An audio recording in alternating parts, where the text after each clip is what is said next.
जय हिंद साथियों, कैसे हैं आप सभी। उम्मीद करता हूं बहुत अच्छे होंगे और तैयारी भी जी जान से कर रहे होंगे। हम लोग पढ़ रहे हैं इस समय कॉस्ट अकाउंटिंग, जहां हमारा चैप्टर चल रहा है reconciliation of cost and financial accounts, लागत लेखे और वित्तीय लेखों का मिलान। मैंने आपको बताया कि जब भी फाइनेंशियल अकाउंटिंग जो होती है वो मेन बुक ऑफ अकाउंट्स है और जो कॉस्ट अकाउंट है वो सब्सिडरी बुक्स ऑफ अकाउंट है। कॉस्ट अकाउंटिंग अपनी सभी इंफॉर्मेशन फाइनेंशियल अकाउंट से लेके आती है, तो फिर फाइनेंशियल अकाउंट और कॉस्ट अकाउंट का प्रॉफिट सेम होना चाहिए, लेकिन व्यवहार में ऐसा पाया नहीं जाता। तो आखिर इन दोनों का प्रॉफिट क्यों अलग आया, इसको जानने के लिए जब हम स्टेटमेंट करते हैं तो उसको कहते हैं रिकॉन्सिलेशन स्टेटमेंट, अर्थात कॉस्ट और फाइनेंस के प्रॉफिट को मिलाने वाला एक स्टेटमेंट, इस वजह से उसको कहते हैं रिकॉन्सिलेशन स्टेटमेंट। प्रैक्टिकल प्रॉब्लम का सेशन हमारा स्टार्ट हो चुका है। कई एक प्रैक्टिकल प्रॉब्लम हम लोग इस चैप्टर से रिलेटेड कर चुके हैं। ओवरऑल 7 प्रैक्टिकल प्रॉब्लम हम लोग को करना है इस चैप्टर से संबंधित। तो आज जो क्वेश्चन करने वाले हैं काफी बड़ा क्वेश्चन है, क्योंकि उसके अंदर हम लोग स्टेटमेंट ऑफ कॉस्ट भी करेंगे और पीएल भी करेंगे, देन रिकॉन्सिलेशन करेंगे। बहुत अच्छा क्वेश्चन होने वाला है, तो बने रहिएगा लगातार हमारे साथ अगले 20 मिनट। अगर आप इस क्वेश्चन को सही तरीके से समझना चाहते हैं और अपनी बुक उठा के देखिए, इसी तरीके क्वेश्चंस आपको ज्यादा दिए गए हैं आपके प्रैक्टिस करने के लिए, प्रैक्टिस सेट में।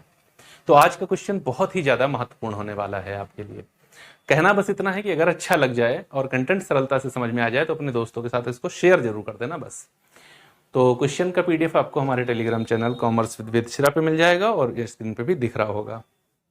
कहा है, two types of article A and B are manufactured in a factory. From the following particulars, prepare a statement showing the cost per article sold and profit per article sold. There is no closing or opening stock. Material A B में अलग अलग, labour ए B में अलग अलग। फिर कहा गया works overheads charge at 100% on labour and office on cost is taken at 25% on works cost. The number of article A sold during the period was rupees 120 at 75 each, whereas the price per article B was 55 and number of sold was 202. Ascertain the total profit as per cost book from the above particulars. Also prepare a profit and loss account for the period in the financial books taken the actual works expenses at rupees 4,960 and office expenses rupees 3,380. How would you account for the difference between the two figures of profit? सबसे पहली बात ध्यान रखिएगा, जब इस type का question हो तो आपको एक्चुअल एक्सपेंसेस भी दिए होंगे और कुछ परसेंटेज भी दिए गए होंगे।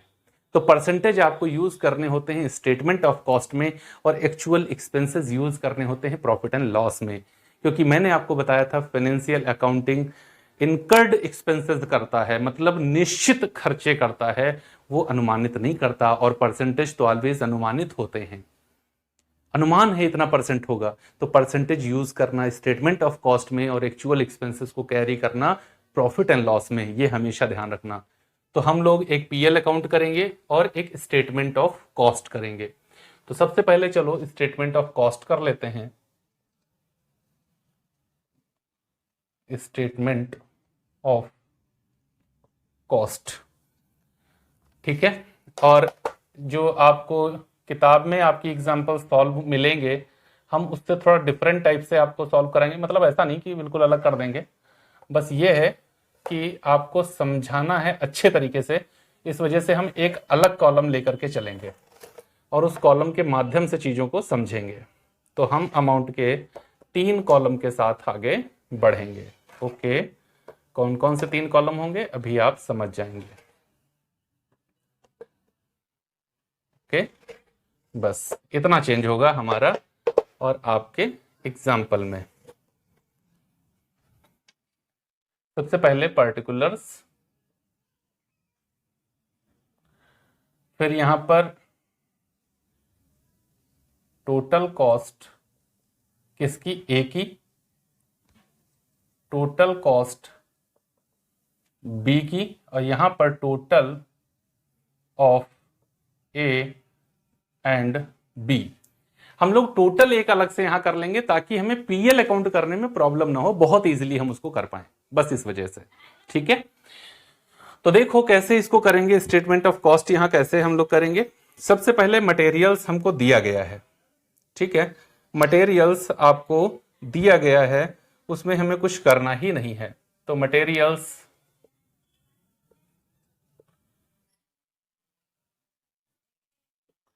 1200 और 1616, 1200 रुपए का यहां लगता है, 1616 रुपए का यहां लगता है, इसका मतलब है 2816 रुपए का मटेरियल ओवरऑल लगता है। क्लियर। ए में लगा 1200 का, बी में लगा 1660 का, तो टोटल हो गया 2816 का। फिर लेबर 2280 और 2828, इसका मतलब है 801 एंड 5, 8 का 8, 8 2 10, कैरी हुआ 1, 8 2 10 11, 2 2 4 1 5। इसको टोटल कर लें, 8 6 14, 1 1 2, 8 1 9, 5 2 7, 8 6 14, 2 1 3, 8 6 14 नहीं 2 1 3 1 4, 8 6 14, 2 1 3 1 4, 8 6 14, 2 1 3 1 4, 4444, 0 8 4 3। ये हो गई हमारी प्राइम कॉस्ट। फैक्ट्री ओवरहेड्स, इसके लिए क्या कहा, at the rate 100% of labour. Factory overheads कितना है, लेबर का 100% है, तो लेबर है हमारा 2280 और 2828, मतलब 5108। इसका टोटल कर लो, 8 4 12, 4 2 6 1 7, 8 4 12, 4 2 6 1 7, टोटल कर लो 2 और 7 6 13, 7 2 9 1 10, 7 5 12 1 13, 13032 जोड़ के देख लो, 8 4 12, 2 1 3, 9 1 10, 7 5 12 1 13। ये क्या हो गई, फैक्ट्री कॉस्ट। ओके, चीजें समझ में आ रही जी, जैसा कहा गया वैसा ही कर रहे हैं हम, अपनी तरफ से कुछ कर ही नहीं रहे हैं। तो यहां समझने या न समझने कोई बात ही नहीं है। ऑफिस ओवरहेड्स के लिए कहा है at the rate 25% of factory cost.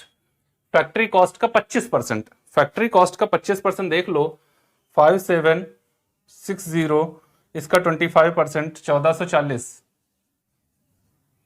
और 72 का 25% 1818।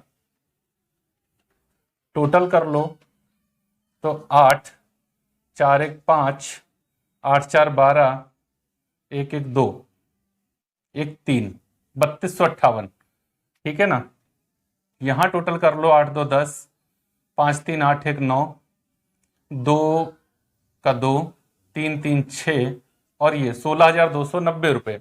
यहाँ 8 2 10, 7 1 8 1 9, यहाँ 8 2 10 और 7 1 8 1 9, और यहाँ पर 0 6 4 10, 7 4 11 1 12 और 5 1 6 1 7।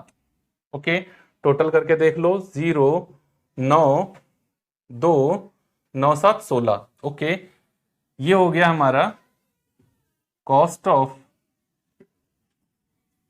प्रोडक्शन बीइंग टोटल कॉस्ट, ठीक है। इसके साथ ऐड कर दो प्रॉफिट, नहीं पता लेकिन सेल्स पता है। कितनी है सेल्स, आर्टिकल ए में 75 के हिसाब से 120 आर्टिकल वस्तुएं बेची गई हैं। 120 इंटू 75, 9000। ओके, और सेकंड कंडीशन में 202 वस्तुएं बेची गई हैं 55 के हिसाब से, 11110, 20,110 रुपए की बिक्री हुई।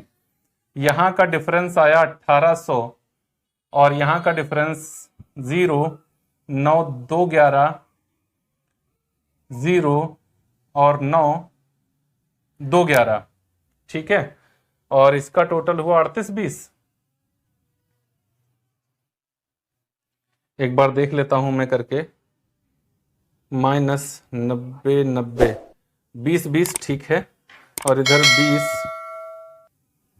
110 -16 290 38 20 देख लेता हूं प्रॉफिट कितना आ रहा है कॉस्ट का। तो कॉस्ट अकाउंट का प्रॉफिट 3820 रुपए मेरा आ गया। देखो इस तरीके से हम लोग स्टेटमेंट ऑफ कॉस्ट करेंगे। उम्मीद है चीजें आपको समझ में आ गई होंगी स्टेटमेंट ऑफ कॉस्ट की।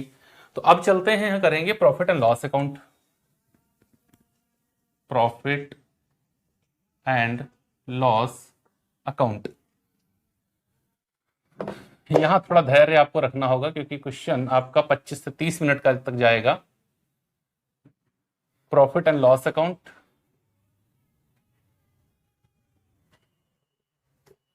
सिंपल सा क्वेश्चन है, क्वेश्चन कठिन नहीं है, लेकिन बस है कि आपको थोड़ा धैर्य के साथ इसको समझने के लिए रुकना पड़ेगा, बस इतनी सी बात है। पहले एक अमाउंट का कॉलम तो डाल लें।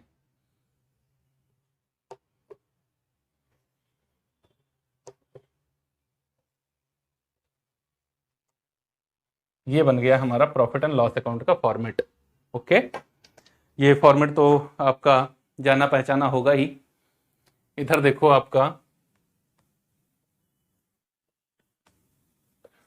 पर्टिकुलर्स अमाउंट, कॉमर्स पढ़ने वाला बच्चा और कुछ जानता हो ना जानता हो, लेकिन प्रॉफिट एंड लॉस अकाउंट जरूर, कम से कम फॉर्मेट तो जरूर जानता होगा, क्योंकि उसका सबसे ज्यादा फोकस इसी पे रहता है। अब देखो इसको कैसे तैयार करते हैं। मटेरियल्स, जब आप इस तरीके से स्टेटमेंट ऑफ कॉस्ट बना चुके होते हैं तो ये बहुत आसान हो जाता है बनाना। एक तो हम सीधे ये वैल्यू उठा सकते हैं, लेकिन अगर आपका नहीं ही मन करे तो आप इसको ऐसे करिए, ए में 1200 और बी में 1616, टोटल ऐसे कर दीजिए। लेबर, तो ये देखने में भी थोड़ा अच्छा लगने लगेगा, ए में 2280 और बी में 2828, ठीक है, टोटल 5108, ठीक। उसके बाद में वैसे यहां पर तो टू और बाई का भी प्रयोग किया जाता है भाई, ये तो अकाउंट है ना, तो टू और बाई का यूज करना है, कोई बात नहीं है भी, इसको कॉलम को बढ़ा देंगे थोड़ा, टू और बाई भी आ जाएगा अपने आप। हाँ बच्चे इस बात के लिए तुरंत कमेंट करते हैं, सर आपने टू और बाई का तो यूज नहीं किया, ठीक। और कुछ बताएं ना बताएं। टू वर्क एक्सपेंसेस, ये क्वेश्चन में दिए हुए होंगे, एक्चुअल दिए हुए होंगे, कितने दिए हैं देखो, ये 4960। To office expenses 3380, okay. इधर बाई सेल्स, ए में हमने माल बेचा है 9000 का, ए में बिक्री हुई है 9000 की, और बी में बिक्री हुई है 11110 रुपए की, तो टोटल माल बिका है 20110 रुपए का, ठीक। यही हमने टोटल किया यहां पर 20110, क्योंकि कोई क्लोजिंग स्टॉक है नहीं, 20110 टोटल कर लिया, उसमें से ये वैल्यू माइनस कर देंगे, तो 20110 minus 2816 minus 5108 minus 4960 minus 3080, 3846, 3846 to PL account. Okay, अब देख लेता हूं पीएल का प्रॉफिट हमारा सही आ रहा है कि नहीं। पीएल का प्रॉफिट आया, प्रॉफिट एंड लॉस अकाउंट 3846। देखो इस तरीके से बनता है आपका पीएल अकाउंट जब रिकॉन्सिलेशन हम लोग कर रहे होंगे तब, जब दो या दो से अधिक तरीके की वस्तुओं का रिकॉन्सिलेशन इनको बनाने के बाद स्टेटमेंट ऑफ कॉस्ट और प्रॉफिट एंड लॉस के साथ कर रहे होंगे तब इस तरीके से बनेगा। दोनों बन गए। अब अंतर के कारण मैं आपको ढूंढ के बता देता हूं। देखो मटेरियल 2816, मतलब no change, exactly right. Labour 5108, 5108 एकदम सही। सेल्स 20110, 20110 एकदम सही। ध्यान देना, इनमें कभी अंतर होता ही नहीं है, ये हमेशा सही होता है। अंतर कहां होता है? जहां हम ओवरहेड्स पे आएंगे वहां अंतर आएगा। वर्क्स ओवरहेड्स देखो यहां पर कितना, वर्क्स ओवरहेड्स यहां देखो कितना 5108, जबकि यहां पर कितना 4960, डिफरेंस फाइंड हुआ। ऑफिस में देखो 3258, यहां कितना 3380, अंतर मिला, मिला कि नहीं मिला? मिल गया, अंतर मिल गया, मिल गया। यही दो अंतर हैं जिनकी वजह से डिफरेंस आया, बाकी तो सब सेम है। तो रिकॉन्सिलेशन करते हैं। रिकॉन्सिलेशन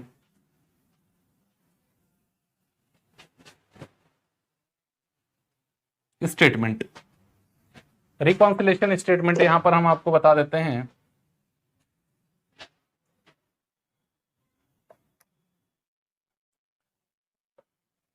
ज्यादा वैल्यूज हम नोट नहीं करेंगे,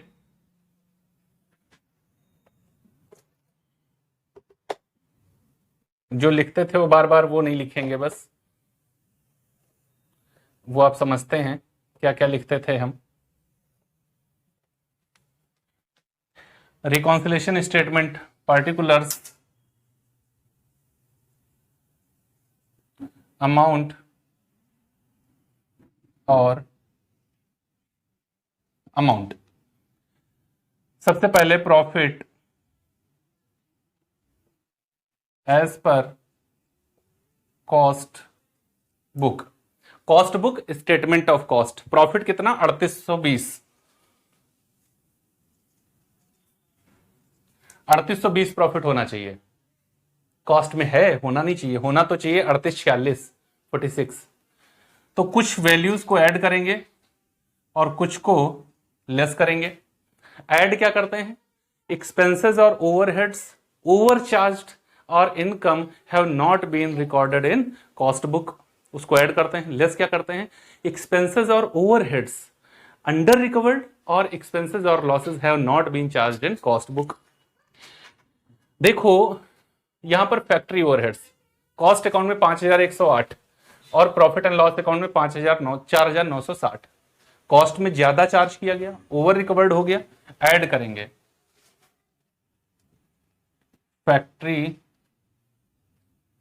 overheads overcharged in cost book, कितना? दोनों का डिफरेंस ले लो, 5108, 4960, 8, 10 से 6 जाएगा 4, और यहां पर 10 से 9 जाएगा 1, 148 रुपए, 148 रुपीज, 148 रुपए ज्यादा चार्ज हुए। ऑफिस में जाओ 3258, यहां 3380, कॉस्ट अकाउंट में अंडर चार्ज है, लेस हो जाएगा क्या? Office overheads under charged in cost book, कितना? इसका डिफरेंस देख लो, तो हमने उधर किया 3380 और इधर है हमारा 3258। 10 से 8 गया 2, 7 से 5 गया 2, 122 रुपए। ये लाइन खींची, यहां लेके आए 148, टोटल किया 4 2 6 8 1 9 39 60। यहां लाइन खींची, यहां लेके आए 122, लेस कर दो, 8 से 2 जाएगा 6, 6 से 2 जाएगा 4, 9 से 1 जाएगा 8, और ये 3, कितना? 3846। ये आ गया मेरा profit as per PL account. लीजिए एक ही साथ मैंने पूरा खत्म कर दिया, statement of cost, profit and loss account and reconciliation statement, सब कुछ। स्क्रीनशॉट लेना चाहें ले लें। ये इस टाइप का क्वेश्चन हम तब करेंगे जब 2 या 2 से अधिक प्रकार की वस्तुओं का उत्पादन किया जा रहा हो, कोई इंफॉर्मेशन ना दी हो, सब कुछ हमें करना हो, तो स्टेटमेंट ऑफ कॉस्ट भी करेंगे, प्रॉफिट एंड लॉस अकाउंट भी करेंगे, देन हम रिकॉन्सिलेशन करेंगे। रिकॉन्सिलेशन यहाँ पर 2-3 पॉइंट का होगा बस। तो ये क्वेश्चन बहुत ही अच्छा क्वेश्चन है। मैं तो कहूंगा ही अच्छा क्वेश्चन है। आपको कैसा लगा ये आप जरूर बताइएगा कमेंट बॉक्स में, और यदि वाकई अच्छा लगे तो शेयर जरूर कर देना अपने दोस्तों के साथ। मिलेंगे अगले वीडियो में एक और बेहतरीन क्वेश्चन के साथ, तब तक के लिए जय हिंद दोस्तों।